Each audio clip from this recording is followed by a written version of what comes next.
दोस्तों स्वागत है आपका टू जेड अकाउंटिंग स्कूल में। आज की इस वीडियो में डिस्कस करेंगे क्विक रेशो के बारे में। इसको हम एससी टेस्ट रेशो बोलते हैं कि क्विक रेशो क्या होती है, क्विक रेशो को हम कैसे कैलकुलेट करते हैं, उसको हम एक एग्जांपल के द्वारा जानेंगे। और इसको हम क्यों कैलकुलेट करते हैं, कंपनी में इसका क्या इंपॉर्टेंस होती है क्विक रेशो की, ये सब हम आज इस वीडियो में जानने वाले हैं। तो दोस्तों सबसे पहले हम बात करते हैं क्विक रेशो। जैसे कि हमने लास्ट वीडियो में देखा, हमने करंट रेशो के बारे में जाना था कि करंट रेशो कंपनी की लिक्विडिटी के बारे में बताती है। ऐसे ही जो क्विक रेशो है ये भी कंपनी की लिक्विडिटी के बारे में बताती है। बट जैसे इसके नाम से शो हो रहा है कि क्विक रेशो मतलब क्विक लिक्विडिटी के बारे में बताती है।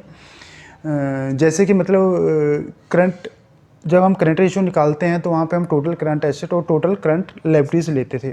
तो यहाँ पे हमें कंपनी की करंट एसेट नहीं लेनी है, यहाँ पे हमें कंपनी की लिक्विड एसेट लेनी है। यानी कि लिक्विड एसेट को करंट लायबिलिटी से डिवाइड करके हमारी क्विक रेशो निकलती है। अब बात आती है कि लिक्विड एसेट कौन सी होती है हमारी। लिक्विड एसेट हमारी कंपनी की वो एसेट होती हैं जिसका अगला स्टेप यानी उसका अगला नेक्स्ट स्टेप कैश में कन्वर्ट हो जाता है, हमारे बैंक में उसका पैसा आ जाता है। जैसे कैश और बैंक बैलेंस तो हमारा लिक्विड है ही है, और उसके अलावा अगर हम बात करें डेटर्स की, तो डेटर्स को क्या हमने ऑलरेडी सामान जो भी हमने अपनी इन्वेंट्रीज उसको बेच रखी है, तो उसका नेक्स्ट स्टेप हमें उनसे कैश रिसीव करना होता है। तो ऐसे ही कोई हमारी शॉर्ट टर्म इन्वेस्टमेंट है, अगर हमने कहीं पे इन्वेस्टमेंट कर रखा है हम उसको मैच्योर करा सकते हैं और उसको कैश में ले सकते हैं। तो बट इन्वेंट्री में ये चीज़ नहीं है। इन्वेंट्री में क्या होता है कि जब आप इन्वेंट्री आपके पास है उसको आपको सेल करना पड़ेगा, फिर पैसा आएगा, यानी इसका नेक्स्ट स्टेप इसको कैश में हम कन्वर्ट नहीं कर सकते। इसलिए हम करंट एसेट में से इन्वेंट्री को यहाँ से माइनस कर देंगे और एक प्रीपेड एक्सपेंसेस, क्योंकि प्रीपेड एक्सपेंसेस तो हम ऑलरेडी पेड कर चुके हैं और उसको हम एक्सपेंसेस के इंगेस्ट में एडजस्ट करना है। तो उसका नेक्स्ट स्टेप हमें कैश में उसको उसका जो नेक्स्ट स्टेप है मतलब वो हमें उससे कैश मिलने वाला नहीं है। इसलिए हम करंट एसेट से इन्वेंट्री और प्रीपेड एक्सपेंसेस को माइनस करेंगे तो हमारी लिक्विड एसेट आ जाती हैं। और ऐसे ही हमने करंट लायबिलिटीज़ के बारे में जाना था कि करंट लायबिलिटीज़ क्या होते हैं। करंट लायबिलिटीज़ होती हैं जिसे हमें एक साल के अंदर पेड करना होता है, वो लायबिलिटीज़ सारी उसको हम करंट लायबिलिटीज़ बोलते हैं। इसलिए हमें क्विक रेशो जो निकालनी है, जो क्विक रेशो का फार्मूला है उसमें हम लिक्विड एसेट को करंट लायबिलिटीज़ से डिवाइड कर देंगे तो हमारी क्विक रेशो आ जाएगी। अब हम इसको एक एग्जाम्पल के द्वारा जानते हैं। मान लो मेरी टोटल करंट एसेट कंपनी में 2 लाख की हैं और उसमें इन्वेंट्री मेरी 10,000 है और प्रीपेड एक्सपेंस मेरे 10,000 है। अब मेरे को यहाँ पे क्विक रेशो के लिए चाहिए क्विक एसेट, तो हम पहले क्विक एसेट निकालते हैं। तो मेरी टोटल करंट एसेट 2 लाख है, उसमें से मैं 10,000 इन्वेंट्री माइनस करता हूँ और 10,000 रुपये उसमें से प्रीपेड एक्सपेंसेस को माइनस करता हूँ।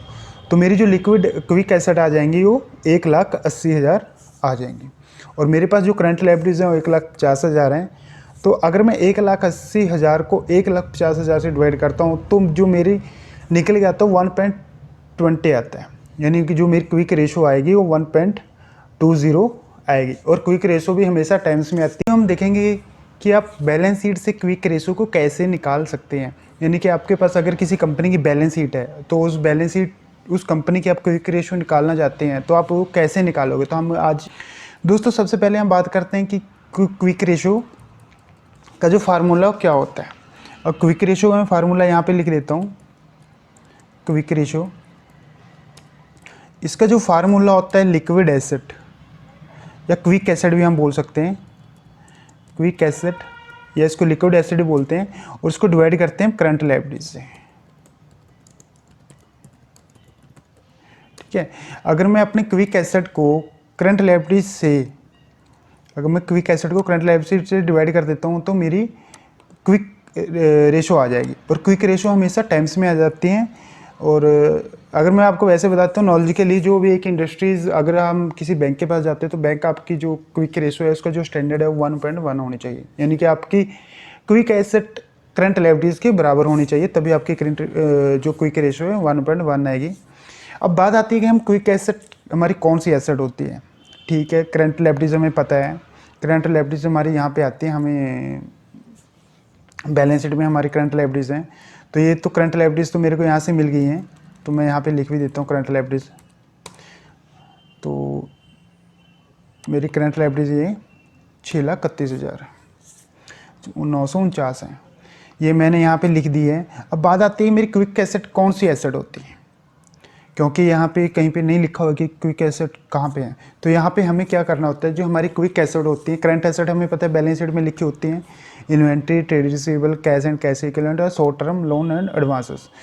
तो अगर हम अपनी करंट एसेट में से इन्वेंट्री और प्रीपेड एक्सपेंसेस को निकाल देते हैं तो हमारी क्विक एसेट आ जाती हैं।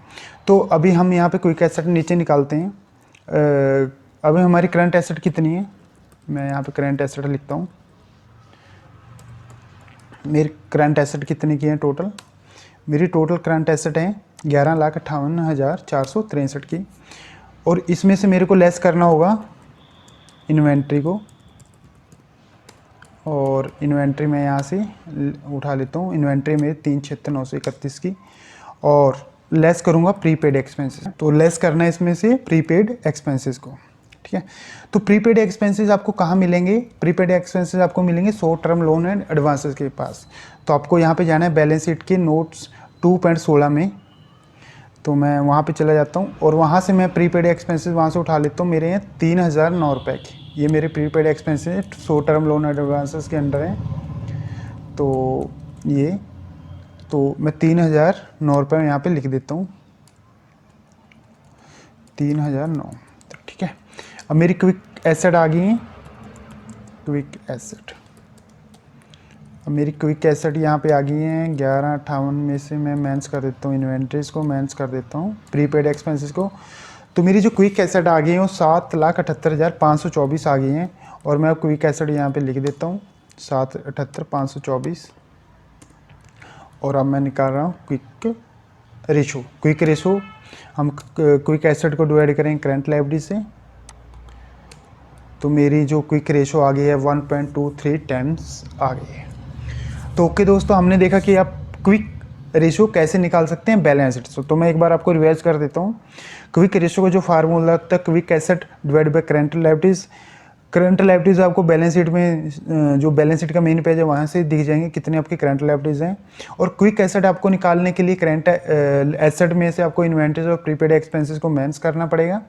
उसके बाद आपकी क्विक एसेट आ जाएंगे और क्विक एसेट को करंट लायबिलिटीज से हम डिवाइड कर देते तो हमारी क्विक रेशो आ जाती है। तो ओके दोस्तों, थैंक यू।